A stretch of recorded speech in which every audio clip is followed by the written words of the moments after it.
சிம்மம் சார். ராசிகளின் ராஜா. அதாவது கிரகம் எல்லாம் சுத்தி வருது எதுன்னா சூரியனைத்தான். அந்த சூரியன் தான் சிம்மத்துக்கு அதிபதி. சூரியன் இல்லை, வெளிச்சம் இல்லைன்னா ஜோதிடமும் இல்லை. ஜோதிங்கிறது நெருப்பு. ஆக இந்த சிம்ம ராசியில பிறந்தவங்க ஒரு விஷயம் எதுக்கு இருக்கோ இல்லையோ அன்புக்காக அதிகமா இயங்கக்கூடியவர்கள் சிம்ம ராசியில் பிறந்தவர்கள்.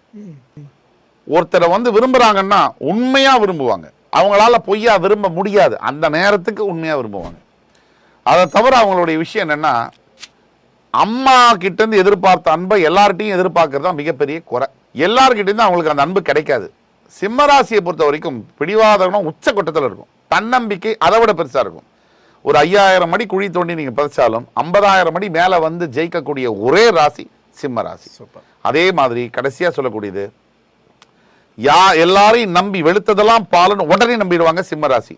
நீங்க ஏமாத்துறீங்கன்னு தெரிஞ்சுன்னா உங்களை உண்டுலன்னு பார்த்துருவாங்க சிம்ம ராசி. அதே மாதிரி காலில் விழுந்துட்டீங்கன்னா எந்த தப்பு செஞ்சிருந்தாலும் சிம்ம ராசி மன்னிச்சு வாழ வைக்க நேசம் உண்டு, வாழ வைக்க நண்பன் உண்டுன்னு தளபதி பாட்டு மாதிரி கண்டுபிடிச்சிடுவாங்க. எதிர்த்து நின்னீங்கன்னா நீங்க அப்பாவாவே இருந்தாலும் உங்களை உண்டுலன்னு பார்த்துருவாங்க.